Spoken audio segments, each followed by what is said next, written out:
Good morning everyone, my name is Dr. Fong Teck Tien and my number metric is A2129550. Today I will talk about the tutorial 7, question 1, part 1. According to the Attenborough, the real business cycle model views technology shock as the exogenous shock to aggregate production productivity that drive the business cycle fluctuation. A negative technology shock refers to a temporary decrease in productivity, JT, reducing the output even when the input remaining unchanged. Hi everyone, today we are going to discuss what happens when there's a negative technology shock in the economy using the real business cycle RBC model. First, impact on output. What happens to the output? So when there's a negative technology shock, it means that firm become less efficient, so they can't produce as much as with the same amount of workers and resources. So right away, we see a drop in the output. Second, impact on employment. What happens to the employment, what happens to the jobs, it is as output decrease, firms need to fewer their workers because of the productivity falls. Hiring the same number of employee doesn't make sense financially, means doesn't make them more profitable. So this often leads to a layoff or hiring a freeze. About question 2, for the real business cycle or RBC series, monetary policy is generally not something that believed should be actively used to manage the economy.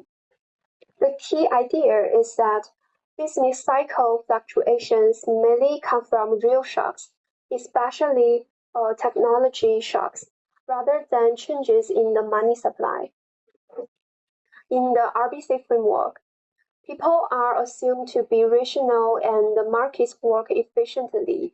So when output or employment changes, it's seen as an optimal response to those real shocks, not a problem that policy needs to fix. Because of money neutrality, changes in monetary policy do not have real effects on output or employment, at least in the long run. That's why RBC economists think active monetary policy is ineffective. They also argue that discretionary monetary policy can create uncertainty and distort prices. As a result, RBC series prefer a rules-based and predictable monetary policy, mentally focusing on maintaining price stability instead of trying to smooth short-term business cycles. Hi, my name is Shankarila Shalding. Now I will explain about tutorial 7. In question 2 for physical policy, I will explain for RBC theories views on physical policy. So for the first, the Consumer Prices Index CPI is used to measure the average change in prices of goods and services over time. It shows how the cost of living changes. In this question, 2010 is taken as the barriers and the year, and the CPI in 2012 is given as 130. This means that prices in 2020 are 20% higher than in barriers. So the inflation rate for 2030 and 2040 is a 5% per year. To find the CPI for each year, the CPI of the previous year is multiplied by 1 plus the inflation rate. For 2030, the CPI is calculated as 120 multiply 1.05, which is is 126. This means that prices increases by 5% from 2020 to 2030. For 2040, the CPI is calculated using the 2030 CPI, so 126 multiply 1.05 equals 132.3.